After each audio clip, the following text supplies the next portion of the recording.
Goeiedag, hallo, sawubona, molo, dumela, nda, salibunani.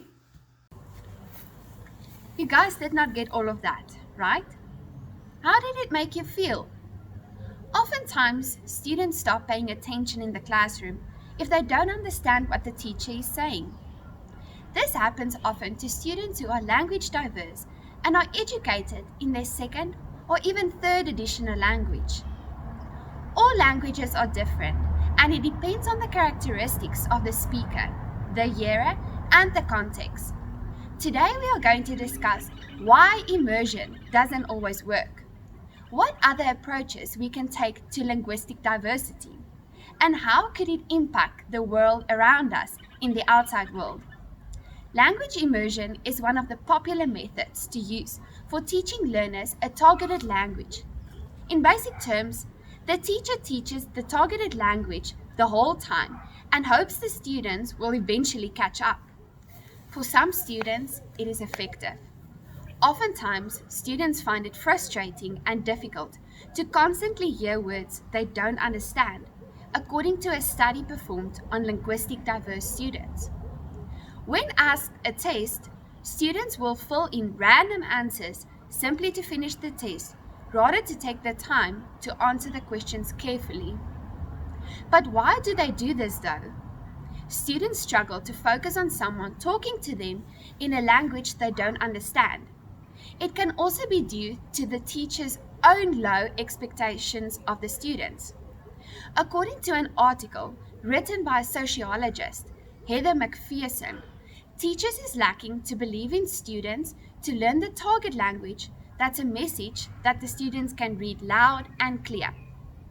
If the teacher does not believe in them, they don't believe in themselves. Another reason that immersion isn't successful is because it neglects the original language entirely.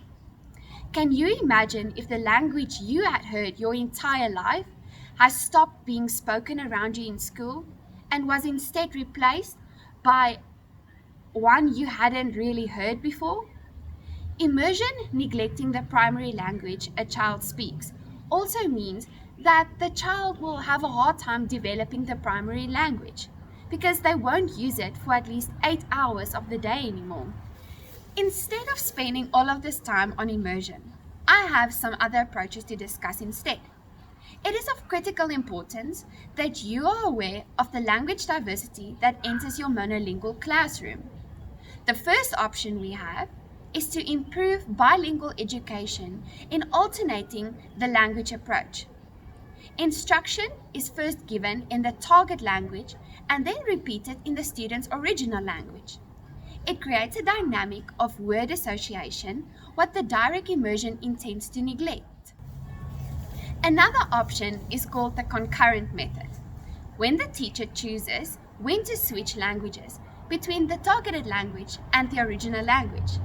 This is helpful for students because they can use clues from the context that the teacher has already given. This method also eases students into full immersion by slowly giving them more instruction in the time of that language. There is also the bilingual school option, which is my personal favorite. Instead of forcing just the immigrant children to adapt to English, it also gives the English-speaking children a chance to become good as well. Bilingual schools offered a balanced education in both languages, creating the same barriers and same opportunities for students. Can you imagine how much better things could be if we educate students in both languages?